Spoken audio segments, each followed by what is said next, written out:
Hello dear students, Assalamu alaikum. Hope all of you are well and safe.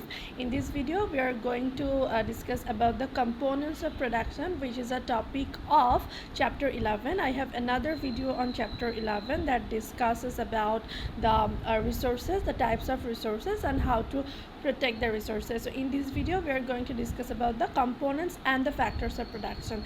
These are the things that you need for production. So this is very important topic and we all need to know about all this topic. Now what is production? If I ask you, what will be your answer?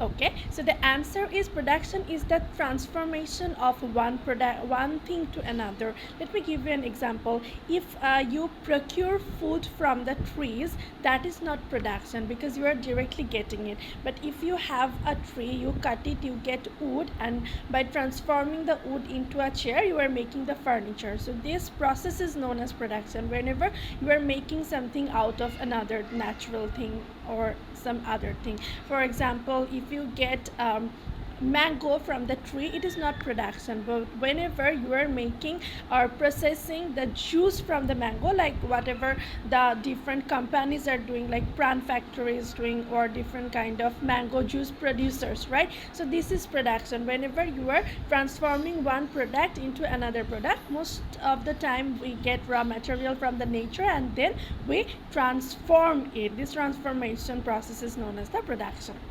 Now whenever you want to produce something, what are the factors or what are the elements or what are the components that you need? We will discuss about it. Now say you want to produce something. Say you want to produce garments or t-shirts. So what do you need? First of all, definitely you will need land where you will produce the things, or you will set up your factory. Now what is land? Whenever we talk about land in general, we talk about soil or field, right? But in economics, land means everything natural inside and outside the land. For example, the soil itself, the rock in it, or you can say the darts of the soil particles, or you can also say the minerals inside the soil. For example, coal, gas, all of these are part of land according to economics. Now say you got a land, now you have a place to produce things. Next, what do you need? We need money, right? So in economics, this type of money is known as capital. So what's the difference between money and capital?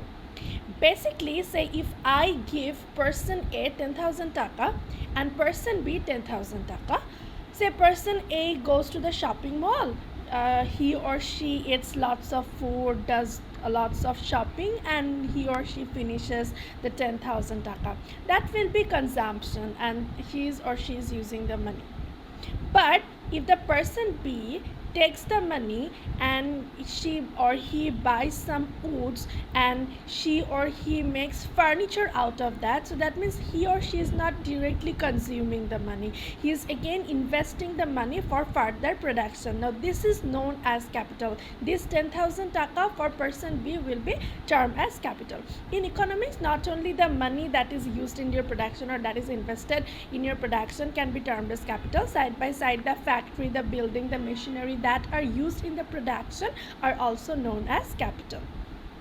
The next factor of production is labor. Say you have land now, you have money to invest, which is capital. Now you need some people who will work for you, right? Or you can also work for yourselves. So most of the time we usually hire the laborers. What kind of laborers do you need? Say you need some designers who will design your product, or you may need an architect or engineer to design your building or whatever. So they are giving the mental labor. Side by side, you need some people who will work directly physically, like sewing, or putting tagging the product, and all the physical work one has to do for the production. In economics, mental and physical, both kind of laborers will be fall in the category of labor. So the third factor of production is labor. Now let's talk about the fourth one. Now you have land, you have the laborers, you have capital. So there needs to be someone who will combine all the thing and supervise the whole production process. So you are going to do that, right? Because you have land, you have your laborers, you have capital. Now you are going to combine all the three other factors of production, and you are going to conduct the production process or supervise the production process, monitor the production process. Now this process is known as organization whenever you are combining the other three factors of production and conducting or supervising the production process. And in this case you will be known as the organizer or the entrepreneur if you do this. So these are the four factors of production. If you want to produce something, you need these four things: land, labor, capital, and organization or entrepreneurship. Let's talk about the income of factors of production now. Say you are hiring land from someone. What do you have to pay him? The landowners or the like house that you are taking. So we pay rent to the landowner. So that means the income from the land can be termed as what? I told you, the income from the land can be termed as rent. Now what do you have to give to the laborers? Wage, right? So the income of the factor of production named labor is known as wage. We give a wage to the laborers. Now say if you take loan, that is the capital, to invest in your production. Say you are taking 20,000 taka loan from the bank for your production.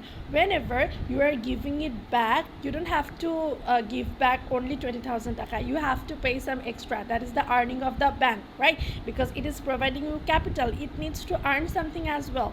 Now if you take 20,000 taka, you are whenever you are giving back, you have to give some extra amount of money. So this earning from the capital that the bank is getting is known as interest. That means capital's earning is known as interest. Let's talk about the entrepreneurship organization's income now. Now you, as you are the entrepreneur or organizer, you are doing all the supervision of your production process, and finally whenever the product is made, you are selling it to the market. So if your production cost is 15 taka, say after paying the land rent, after paying the laborer wages, the raw materials and capital's interest, you found out that the production cost of a shirt is 15 taka. So will you sell it at 15 taka in the market? Definitely not. You are going to get some extra amount of money if you sell it in 20 taka. So 5 taka is extra. If you are producing it in 15 taka, if the production cost is 15 taka, you are going to sell it in the market in 20 taka or 25 taka. Now this extra amount is your earning, which is known as the profit. That means the earning of the entrepreneur or the organizer, that means in the earning of the organization can be termed as profit. These are the incomes of the factors of production. Land is equal to rent, laborers is equal to wage, capital is equal to interest, and organization is equal to profit. So these are the income of the factors of production. Now let's talk about the different stages of economic activity. Why do we do different kind of economic activity? Because we want to fill up our needs, right? Why do we produce things? Why do we produce different kind of foods, or why do we produce different kind of clothing? Because there are some needs. We want those things, and that's where the production takes place. So what are the stages of any economic production? We need to know that. First of all, people want something. Say I want a t-shirt or I want shari. So whenever people want something, the next step is effort. So whenever someone is wanting or people want a t-shirt, you or the producers give effort to produce that. So want, then effort. After giving the effort, it is produced. That means the third stage is production. So say a t-shirt is produced in a garment factory, then what will happen? This t-shirt or the bunches of t-shirt or all the t-shirts will go to the market. Maybe it will be sold in a retail price, or later you can buy from them. So after the production, it's being distributed in different areas, maybe in the market or the big businessman Right, so after production it is distributed. The next step is distribution, and finally we are buying it and we are consuming it, we are using the product. So that means the last step is consumption. So these are the different stages of the economic production. The first one is want, you want something, then producers give effort and the thing is produced, then it is distributed, and then you consume it. The consumption is the last stage. So these are the stages of economic distribution.